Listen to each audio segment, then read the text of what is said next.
Hi, guys. My name is Catherine Lowe, and I have lived in Dallas for the past 8 years, and I own 3 businesses. But when I grew up, I thought I wanted to be in New York City. I wanted to work at a fashion publication, and I wanted to live a glamorous life. And I loved fashion models. I loved just the concept of looking through magazines and seeing something, big dreams and beautiful things. And I did whatever I could to get there. So when I went to college, I was in advertising, I did fine art, so that I knew, okay, I want to do composition for these fashion magazines, so I have to learn graphic art. So throughout college, I went and I tried to learn communications, I tried to learn PR, all of the things, so that my dream was to go to New York City. So check boxes, I learned all these things. And when I got out of college, I did the exact opposite. I went straight from wanting to go into New York City as a fashion magazine composition design artist, and I worked for a quick service Mexican restaurant. And I said, okay, we have to pay my dues. I have to go and I have to learn things and I have to learn skills so that I'm a little bit more varied in my skill set when I get to New York City. So I worked there for a couple of years, and I created positions for myself. So when I started, I was a marketing intern. I had never taken one marketing class, but I said, okay, I'm going to try to do what I can and survive in this industry. And then I saw an opportunity to learn more about graphic design. So I was starting to learn under one of the graphic designers at the company. From there, I jumped to an advertising agency because I had learned those skills at the last place. It didn't matter that it was a quick service restaurant. It mattered that I had the skills of a graphic designer.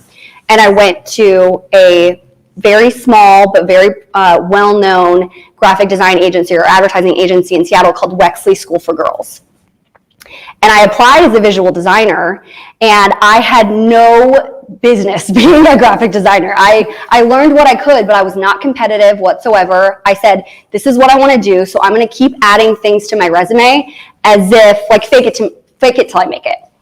So I worked at this advertising agency for 7 months, and it was like a contract job, so I got what I wanted out of it, jumped to Amazon as a visual designer. Again, I had no business being a visual designer, but I needed to get the skills, I needed to get the experience under my belt so that I could live big in New York City as somebody that did graphic design on a fashion publication. And while I was on Amazon's staff, I got a call from a bachelor person that was doing casting, and I went and I left my position as a visual designer to go on to The Bachelor. Long story short, I met my husband. He chose me at the end of The Bachelor, and during the show, I had given him these little note cards to show him my personality. And in these little note cards, it would be something like, I'm vegan, but I love the beef. And he's this beefy guy, and I was vegan at the time, and I thought, okay, I want to show him my personality, but I also want him to know I'm interested in him, and not in a cheesy way. I didn't want to be like, oh, let's have babies together. So I went on to give him notes throughout the show. And after the show had ended and he had chosen me, I knew that I had to change my life's trajectory. And not in a way where I was like, okay, I give up New York dreams, but I said, okay, well, my dream is also to be a mom. So I kind of pivoted. So after the show, we got married. I got to work on my save the dates. That was really fun. And I came back to just kind of be his wife. And I was like, I have this resume. I have these talents and these skills. I can't just sit here. Like, I just don't want to be a wife. And that's fine. People that just want to stay at home and not do anything, if that's your prerogative, 100% go do it. I'm empowering women in whatever way they want to go. But I said, I want more. So I decided to take that idea of giving my husband these little cards, and I created a company called LoweCo. And LoweCo is crazy, Spanish for crazy, and English I say for chic. we took those little notes and elevated them to a blind embossed look, which means it's like white on white or pink on pink. And those are the cards that I sell now. And now I have a story that goes with my background of a visual designer and also how I met and courted my husband. So now I have LoweCo within Dallas, and through that, I decided to go to Low Concierge. So now I own a company called Low Concierge, which is a personal, private, luxury gifting service that we currently just offer to businesses, but we want to open it up to the Dallas public. We're curating gifts and delivering them, hand delivery to these houses. So it's a very nice experience. And throughout my whole journey of wanting to be in New York and do this fabulous life, I am now a mom of 3, and I own those 2 businesses, and my husband and I run a furniture company called Home by Sean and Catherine Lowe. And all of that to say, whatever you dream of, you're going to learn things along the way to figure out what your end goal is. Like I wanted to be in New York, but it probably wouldn't have been as fabulous as I thought. But I got to create something that was for myself. And I have so much respect for entrepreneurs, because before going into, owning businesses, I would never in my wildest dreams think I'd be an entrepreneur. And I thought I didn't really understand, because I started my first business when I was pregnant. And I thought, I'll be 5 months pregnant. When the baby comes, the business will be just fully on, drive, right? What is that called? Autopilot. Yeah, autopilot. I'll be like, it'll be fine. The baby will be there and I'll have my business and all this stuff. Well, I was slapped in the face with reality, and I love meeting women who are mothers, who are business owners, because these women are powerhouses.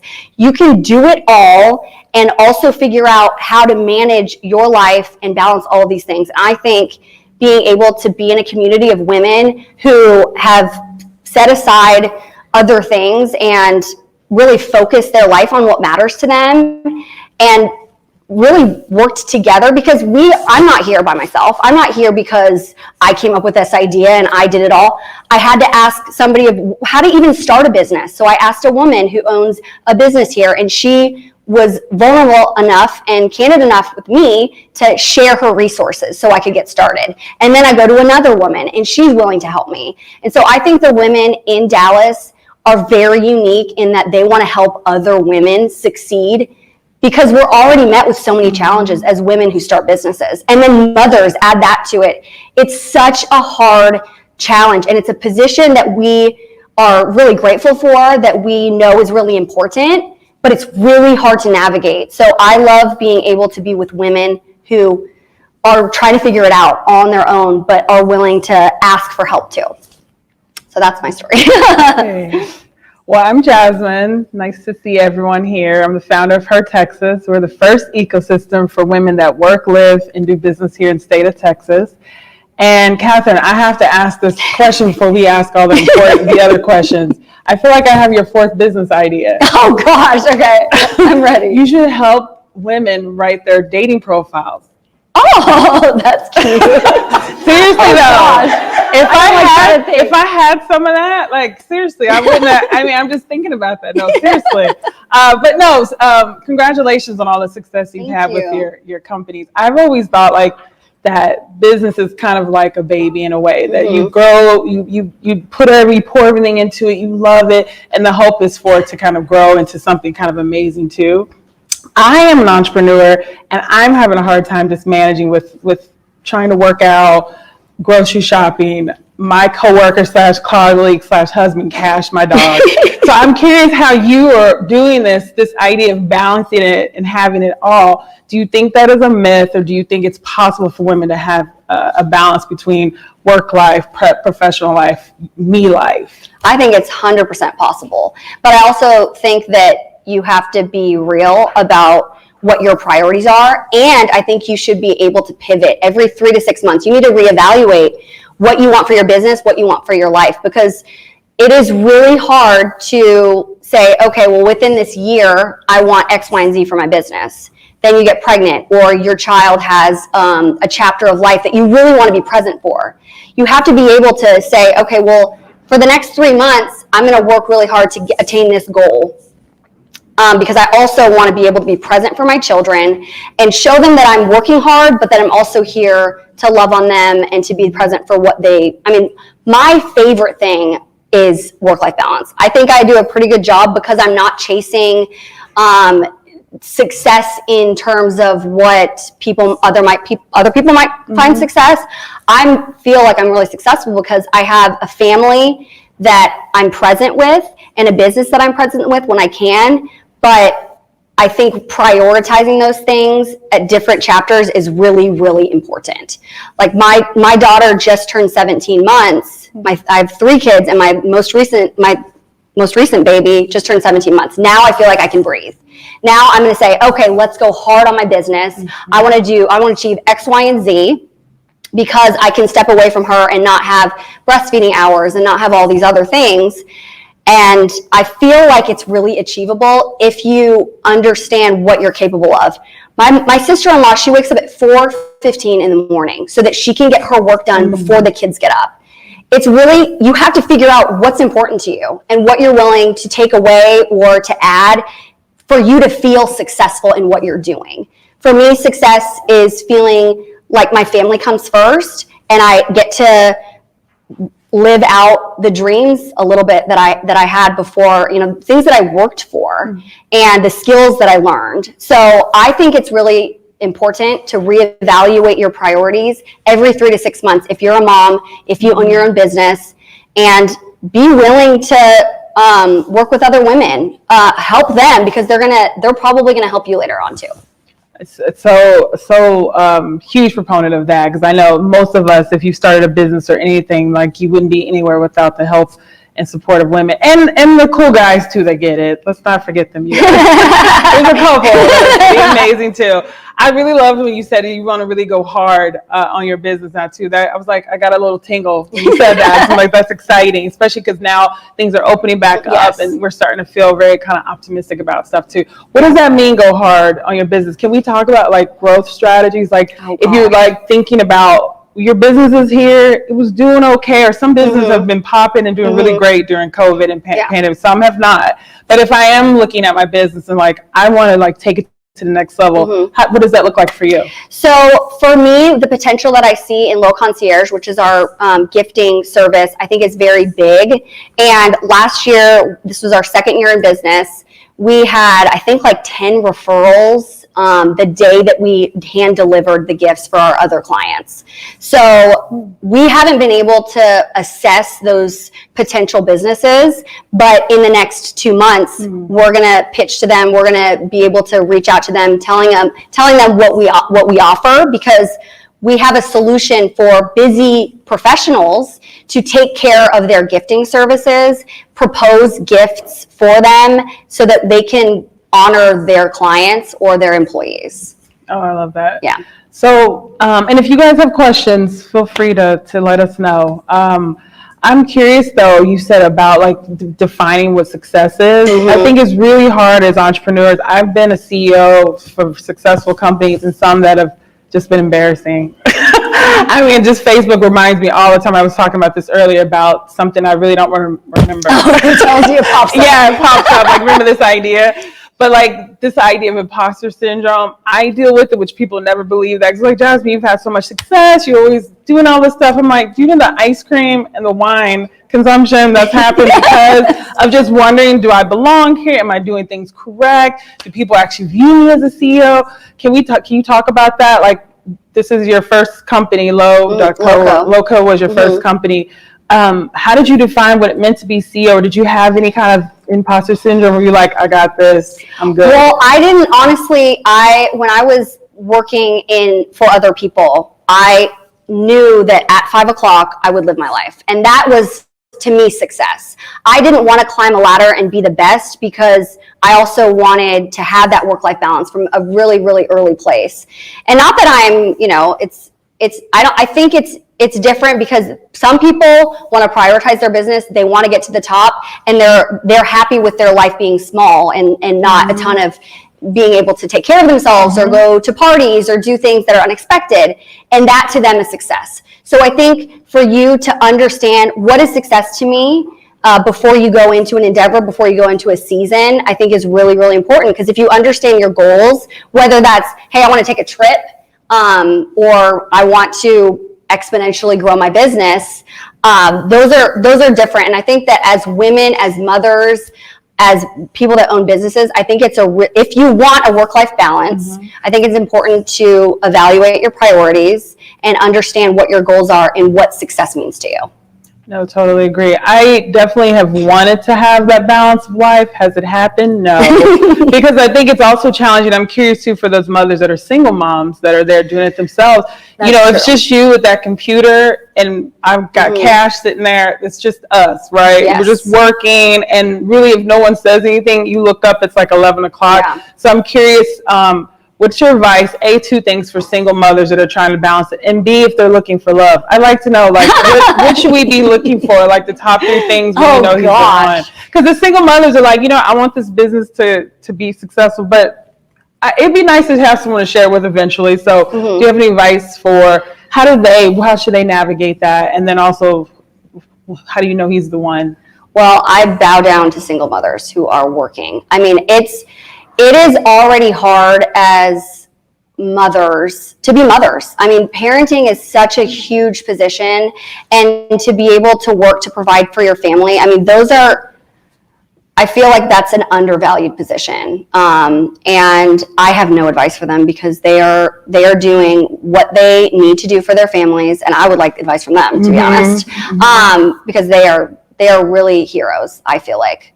But for dating, I think don't sell yourself short. I think finding somebody who is a good complement to you and someone who respects what you do and supports everything that you do, that's just somebody that you should be looking for, a partner in your life. And then they'll support you in your business. Yeah, I agree with that too. I'd say from my experiences, because I'm definitely going to have more dating profile experience than you, Catherine, that it has to be someone that is comfortable with you wanting to be ambitious and successful, that you don't have to apologize for saying, I'm excited. Like when you said you want to go hard in your business, he should be like, yes, let's do it, right? So I think that's a hard thing to find, but it's definitely possible for sure. I think, what's a coincidence is today is the year, I think, since George Floyd passed away. And I know diversity and these topics of just so many things that a lot of businesses didn't have to deal with, or maybe didn't have the choice not to, where a lot of people had to deal with these things. Right. We're a year later and we're kind of thinking about like how far are we when it comes to equality and connectivity. I know businesses, this was challenging, like what should we say, what should we do? As a woman of color, can you talk about your experiences, with you have a mate that's not, so I'm curious if people treat you differently, or if it impacts your business. Do you ever think about that when it comes to who you do business with, how you're handling clients, and then just in general what people are going with in society? I feel like right now is such a cool time to be aware of what else is out there and what other people might need help. So I love that there's a charge of buying from Black-owned businesses, buying from eco-friendly businesses, and really just being open. And you're opening your eyes to now, this is important because we need to change the culture. We need to change the environment and the climate of what's going on in terms of what used to be. It's going to be different. And that's an exciting thing because I feel like people are now just able to research and be prompted to do that now and look outside of your own group and say, how can I be doing more? And I think most people are really willing to do that now. And I'm hoping that, I don't know the numbers on what people of color own businesses, but I'm hoping it becomes more and that people rely on other people now. Yeah, for sure. I like the fact that we have even a dialogue about it. I think I saw your social too, just even talking about it with having children too, of talking about those difficult conversations and thinking about your consumers too, that your consumers may be dealing with things that you don't always know up front too. So I want to open it up to the ladies that have questions, but my final question is, any advice as far as how to navigate the rest of this year? So if you are someone that it was affected. So maybe you have a business that was affected by COVID, or you're someone who's just now coming outside. I've done patios, but I'm slowly reaching back in. Like I was just telling someone, I like put these boots on. I was nervous that they were going to zip up, you guys, because I've been in flip-flops and loose things for a long time. So I'm getting back in the swing of things, right? So any advice for any of the women, and I'm going to say Texas women, because I'm thinking that's who's tuning in for sure. Mm-hmm. Any women, any advice for us out here trying to make sure that this year turns out to be one of the best ever? Well, I can't credit the correct person, but I heard recently that we're juggling how many balls every day? Like moms who own businesses, we're probably juggling 70 balls a day. And whether those are glass balls or those are plastic balls, we need to know the difference. A glass ball to me is making sure that my kids are fed and clothed and healthy. A plastic ball for me today was I don't have time to do my hair. So I'm just going to come, it's going to drop. It's not going to affect what I do. But there are just things that we need to assess. We need to understand what's a glass ball, what's a plastic ball. I know I have to juggle these things, but what can drop and not break? And again, prioritizing things that are important to you, things that you know you're going to have to do. I mean, it's insane what moms are asked, like what is asked of mothers. Mm. And then you try to add, okay, well now I want to be a business owner to fulfill my skill set, to fulfill my dreams, and also to provide for my family. And it's just somehow we do this all because we are built for it. Mm-hmm. And I think that is what separates women from men. Women are able to multitask. Mm-hmm. I'm going to put my husband on blast. A couple of weeks ago, I saw my husband's to-do list, and it was like 3 things, and one of them was like, do your laundry. And I thought, you need a list for this? Like, we have to remember the pacifier. We need to remember the diaper bag. Why is that on us that we have to figure out when the eggs are gone? But we're capable of this. And so now when I see my husband doing singular things and being very intentional about those things, we're just built differently. Mm-hmm. And I have to give him grace because that's just not the way he's built. He's not built like me. And I think it's so cool that women are capable of being mothers, strong mothers, being good role models, good friends, and we are able to do all of this and excel because we have it in us and we are built for that. So I think that in and of itself is really exciting. I get to wake up every day and bless my husband, but I'm going to do more than you today. And I know I am because that's just what's asked of me, but that's also what I'm capable of and what excites me. I get to know I'm way cooler than my husband. And he knows that because we are. And we are just capable of doing really big things, doing profound things, and our kids get to watch that. And I think that's really, really cool. No, I love that. My mom used to tell me, she said, Jasmine, if you want a successful marriage, you have to make sure you have to tell your husband he's doing a good job and stuff. I was like what? She's like taking the trash.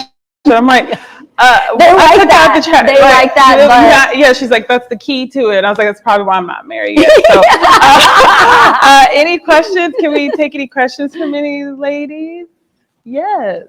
So first and foremost, thank you for being here today and lifting up single mothers, because as a single mother, that means the world. But you mentioned the power of the pivot and how you combine all your different things that you're good at. And I think sometimes we hear stick to your niche or, stick to one thing. What advice would you give to women who are good at multiple things and want to incorporate all those, all the things into one thing? Well, I think there's also an opportunity for you to create something. When we started Low Concierge, there was nothing really on the market for doing what we did. And you could be a consultant of sorts. You could be there are so many opportunities that I think we can create for ourselves now that you can take all of those things and say, what do I want to do? And you can make it happen. With other people that are willing to help you with marketing or resources or transportation or childcare, whatever you need, I feel like women in Dallas proper or outside of this area are willing to help because they know how hard it is. And we want to help each other because I think that's just our nature too. Like, we just want to keep taking on things. And I think if you have all these different qualities, you can create something that touches on all of those things, and be successful in the way that you want to be successful. Yes. So I have a couple questions from our virtual audience watching you. Our first one is from Kelly Morris, and she's asking for any other tips for work-life balance or networking tips that you have to share. I mean, networking, go to things. Reach out to people. Don't be shy to say, hey, can you help me with this? I think women I think we're getting better at it, but we're normally like, we can do this by ourselves when we are strong. But how much stronger can we be together? I think that when you go to events like this, or you see somebody that you want to work with online, reach out to them. There's nothing wrong with being able to reach out to somebody and say, can I help? Can I have help with this? Or could you promote this for me? Or do you have the resources for this? Or do you know that? Because we're all trying to figure it out. And moms, I mean, we all know as moms, there are books out there that you can read. I didn't read any of them, but I don't think they really tell you exactly what you need to be doing every day. So I think you just decide what you want to do and you ask people for help. And I think that there's no problem in that. I think it empowers you in the end, and you learn a ton more from it. And you learn more people are in similar positions, so it's validating. I'm a validation person. As long as you tell me I couldn't do what you do, or I know it's hard, I get it, that's all I would need. That's all I need, and then I'm going to keep going forward. But I think women getting together is super empowering, individually and as a group, because we can do this. If you see someone out there looks like she's going a bunch of different stuff, ask her, like, how do you get invited? What are you going to? Can you send me some invitations? I think we're here definitely to support each other. Yeah. Yes. Okay, so earlier in the breakout session with We Are Small, we learned about funding. We learned so much. So one of the questions that I had was in regards to funding. Did you crowdfund? Did you use small business angel investors? And did you have a mentor in that process? And how do we look for that and get started? So when I started, I didn't really know what to do, because I didn't understand how demanding being an entrepreneur was, but I knew I wanted to do it. I wanted to try. And the first person that I talked to, I would consider her my mentor. I knew that she was in an industry similar to what I wanted to do, and I called her. I remember this is such a huge point in my memory of starting a business. I called her, and I was really nervous because I thought, okay, she's probably going to think of me as a competitor, someone that's just like eating away at competition. Like I didn't want her to say, well, why are you calling me? Ask me this. But I called her anyway, and I said, I am so sorry if I'm stepping on your toes. I don't know how to start, but can I know your paper vendor? And she was like, girl, you asked me those questions. We are in this together. And I thought, what a cool thing to say to me, because I was scared. I'm from Seattle. I was a graphic designer. I was working under some people.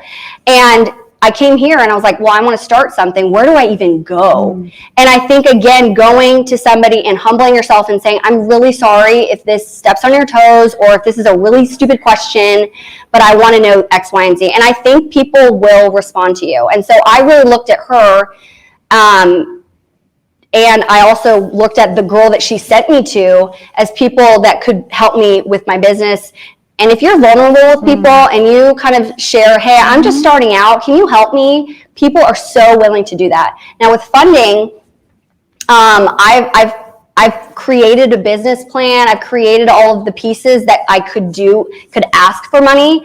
But in the end, I didn't want to dilute what I do. And because blind embossed messages, you'll see, we're doing a shop over there. They're not very, they're not photography friendly. They wouldn't be good for somebody who would want to promote them online. So I knew that would be a change too much in what I wanted to do. So I have not received funding, but I've tried to figure out, okay, what's going to be the biggest bang for my buck. And sometimes they fail. Like some collections that I've started that I thought would be really big. So in terms of something like that, do a small test, do a focus group, ask people that are in your target market, is this something that you would buy before you invest that money? And I've been I keep doing it because I'm like, I like it. And I just spend a lot of money on doing something that I like, but no one else likes. So again, the power of groups and numbers, people that are your target market, whatever you're doing, test them. Test your products before you launch them. That's like business 101. I didn't take a business class, so I'm sorry. That's like, everyone's like, why? Of course you do that.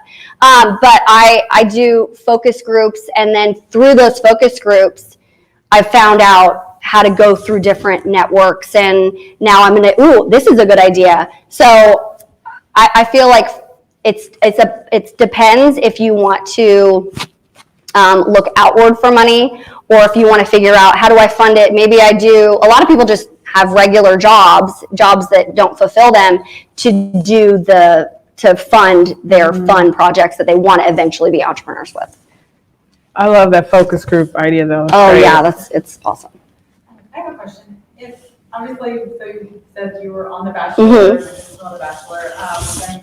So my question is, how helpful has that been from a publicity side of things? Because I have to say, it's like, I love doing network groups and meeting people and all the relationships. With COVID, I've had a really love-hate relationship with social media, because it's, when you're promoting a business or anything, there's that level of like, is this authentic? Is this not? Right. And then also with my having second grade Zoom in my living room for a big part of the year, finally back. Really struggling with, I see other people's social media posts, and I'm like, I am so glad that you put a picture of your child and thanked everyone in the world. Where on earth did you find the time to compose that message as a mom and an entrepreneur and a wife? And like, all these things are constant. And so I'm like, I have this love-hate relationship right now. I'm like, I can't wait to see people in person again. And not have to have one, And do you have any thoughts on social media or the publicity that came from that in your experience? Well, personally, obviously, I mean, I am grateful that not only do I have a lot of followers, but they're engaged, that they're friendly to me. But for my business, because I said it's not photography friendly, I have chosen, and they're not really the target market for what I do. That's been really, really hard to grasp, because I could go in a way that helps the followers and say, oh, well, I could create something for them. But that would, again, dilute what my vision is for my company. So I really don't post on my personal page a ton about my business, it's kind of hard to do, but I think it also gives me validation as an artist, as a designer, as a creator, that when they are bought, it's not because it's me, it's because the cards are good, and it's because the product is good. So I think it's a great time to use social media as a way to market your business. I think now is the time. For me personally, it has not been the best, although I do get a lot of eyes on me. It's not for my business, because they're not the same target audience. So it's been a really cool challenge to figure out, okay, well, I know this audience and I know what they like. I'm going to look at this audience now and try to figure out what motivates them. And being in Dallas, there's a ton of affluent buyers, and they fascinate me. So that's what our market is for Low Concierge and for LoweCo, is the higher end community. And what makes them tick is the opposite of what makes them tick. So I think one of the first things you need to understand is your target audience, your target market, who is buying your products, why are they buying it, what's the solution that you're fulfilling for them. And let's say for the people that follow me on regular social media, they like value, they like having it be practical, but so it's like price and having it be usable in their daily life. For luxury, it is the opposite. They want it to be one of a kind, they want it to be expensive, and they want it to be really hard to get. And they don't want it to be on social media. So it is this really interesting, fascinating thing to understand your target market. And one of the first things that we did with Low Concierge was have a focus group. And I thought, okay, well, I have access to the housewives and to those types of people at these events. I'm going to ask them, what do you think about this idea? And through that session, I got so much intel on that market and what they're driven by, what excites them about a product. And I had to change a ton about my business because of what this small group, what this sample set said about my business. So I think listening will really help you understand who is buying your products or your services, and what makes that, what brings them to where you are and how to buy your stuff. So target audience is a huge thing to understand. And that was one of the things, like I went to school for advertising. That is something that I truly applied to owning a business. Maybe you shouldn't call it social media, because I can feel the maybe you just like revenue strategies, right? So then you start thinking of it different, because I felt that from you. I felt that. Any questions? Final question? Okay. Yeah. Just another one from our virtual audience from Robin Strong. How have you had to pivot your companies over the past year? How do you pivot back now that things are starting to return to normal? So because I don't have a storefront, I didn't really have, less about the climate that's going on, more about my motherhood chapters. I haven't been able to breathe for the last 5 years. And for some reason, I'm like, oh, let's start another business within peppering in children.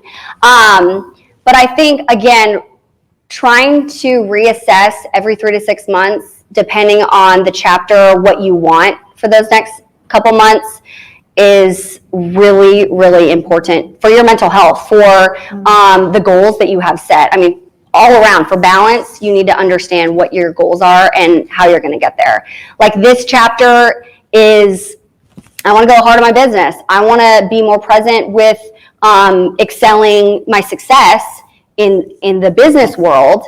I'm going to have to wait at 5 a.m. because the kids are back from school. I have them in my house, but I want to be present with them too. So now I'm having to, okay, I don't really want to lose sleep, but for me to have all these things that I want, I'm gonna have to. That's the ball that's gonna have to drop, is my sleep. So wake up at 4:15 or 5 in the morning, do my work before my kids get up, and it's just been. I think it's been eye-opening that I get to. I'm very fortunate. This isn't my mainstream of income. This is something that I enjoy doing. And for a lot of women, they can't do the things that I do in terms of, okay, well, I can set aside the business for a little bit because I have other streams of revenue coming in. But that's just what I've been able to do, is saying, okay, well, I'm on maternity leave for my business for 6 months because I can't, you just can't function in the first 6 months of life. So that was something that I got to do, and I'm able to do, and I'm grateful for, and a lot of other people don't get to. So I think, again, in whatever circumstances you're in, having a priorities list and reassessing every 3 to 6 months is going to be key for how you create that work-life balance. Cool. Any other questions? Okay. Oh, yeah. One more? Okay. Yeah, I just want to make sure. Okay. Another one from our virtual audience. This is a cool one. From Sean Lundy. How do we put together the appropriate focus group? Ooh. Oh, that's a good question. I knew that the value of my service was higher end. So I reached out to some people I didn't know, but a lot of people that I did know, and they were willing to give me advice. They're business owners. So I think having women or men, whatever your target audience would be, and ask them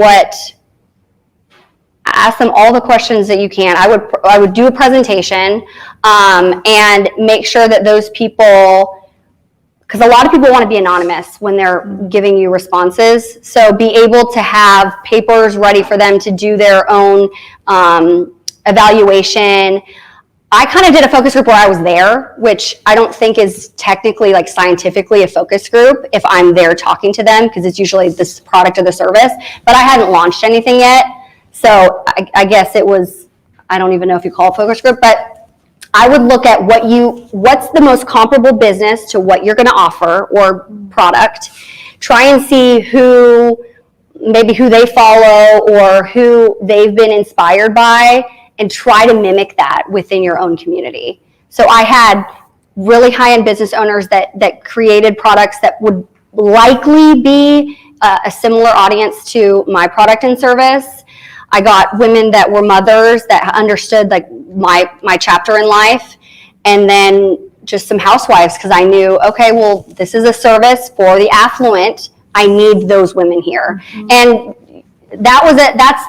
I'll say I give a lot of credit to my social media status, or whatever you want to say. I was on a TV show, so people are saying, oh, well, she has clout, I'm going to go to her focus group. But I think, again, if you reach out to people, they're willing to help you. Any other questions? Last one. Okay, yeah. Audience, I love seeing that they're engaged. From Katie Benhouse, she's asking just about any marketing tips and how do you leverage your quote unquote village to get things done. Can you say the first part of that again? Oh, marketing tips. Yeah, she just said marketing tips. I think, again, just knowing your target audience and what they respond to is really important. Social media and photography, online stuff, if I wanted to utilize and leverage my social community, it wouldn't go over so well with my products because they just don't look good on camera. So you have to understand where is your product or service going to live, what space is it going to perform well in, and try it out. Just try it out and see if that works. And then you can start putting more funding into, okay, well, Facebook ads work, so let's keep going with Facebook ads, or doing pop-up shops really work. So I think trying things is important so that you understand your business, but your target audience is huge because you're not wanting to waste, like my cards would not sell in Target. They wouldn't. You can't see them, and you wouldn't be able to identify them versus they think it's just a piece of paper. So I know where my value is, and it's not there. It's going to be at a high-end boutique where there's good lighting on it, and there's only one other brand of cards that are there. And the people that are buying them can really value the paper stock and the intentionality in the product. So, and then leveraging your village, we're all equipped with so many different skills and so many different talents that if you just are vulnerable with people that you're around all the time, usually they'll know somebody that can help you in whatever capacity. And I think that's how you continue to learn more people outside of your own circle, and you grow it. And that's how I've done it. I've met so many women that are now in my more inner circle because of business related things, and they helped me get to where I am. And I can't harp on that enough. I think when you're with other women and you're vulnerable and you talk to them about what your problems are, people are willing to help you. Any other questions? Okay, well, I want to do a recap of our lessons today. We've covered love, we've covered work and life. I'll start with love. Don't settle. Yes, don't settle. And you may help with our profile. The dating profile. Oh, God. Okay, maybe not. When it comes to work, that we should depend on one another, that we are a sisterhood, and to not be afraid to ask for help, right? And to reach out and say, can you help me with this? That we're all kind of wondering what we're doing and how to make it work. So the other thing is focus groups. I think that's a huge, when it comes to our businesses, bootstrapping while you make it. And I think asking things, because I'm like, this sounds like a fantastic idea. And I'm like, I have asked no one. You're right. So I think that's a great piece of advice, is to bootstrap you make it, and to focus group too. But I think leveraging the people in your community too. Any final piece of advice for us? And then balance is possible, but you might have to get up a little early. Yes. Balance is possible, but you might have to get up a little early. Yeah, you got to drop some things, which is sleep usually. And then your husband needs more things on his to-do list. Yes. Delegate, which is already managing a husband is work in itself. So I'm like, okay. I'm stuck on the laundry. I'm like, Catherine, you're fine. I know. Like, did he put my shoes on today? Like, I know. That's how I feel men are. Do you have a final piece of advice? And then how can we support you too? Speaking of the sisterhood too, how can we support you? So I guess my last piece of advice is one recent thing that stuck out to me is there's this girl named Chevis, and I was just getting my nails done. And she came up to me and she said, "Hi, I'm Chevis, and I feel like we could help each other. So here's my business card, and this is what I do." And I was very taken aback because I get a lot of requests to promote companies or to promote people or products and all of these things, but she knew her stuff. So when she came up to me, she said, "I think we could help each other." And now she's one of my closest friends. She is in my inner circle with business. I ask her business advice constantly. So I think stepping outside of your comfort zone is going to be really important if you want your business, your products to succeed. And you have to be really confident in what you're selling. You have to be understanding your business. And I feel like there's constant room for improvement for me. I have to be learning my business better and better. But when you do know it, be confident and reach out to other people. Love that. Well, I think that's all we have today. Catherine, thank you so Thank much. you. This is exciting. And also, I love the fact that you're talking about your social channel of having that, but then it actually having this business that's all on your own. I think that's really amazing, inspiring. Thank you. Thank you so much for joining us. Thanks, Jasmine. Thanks.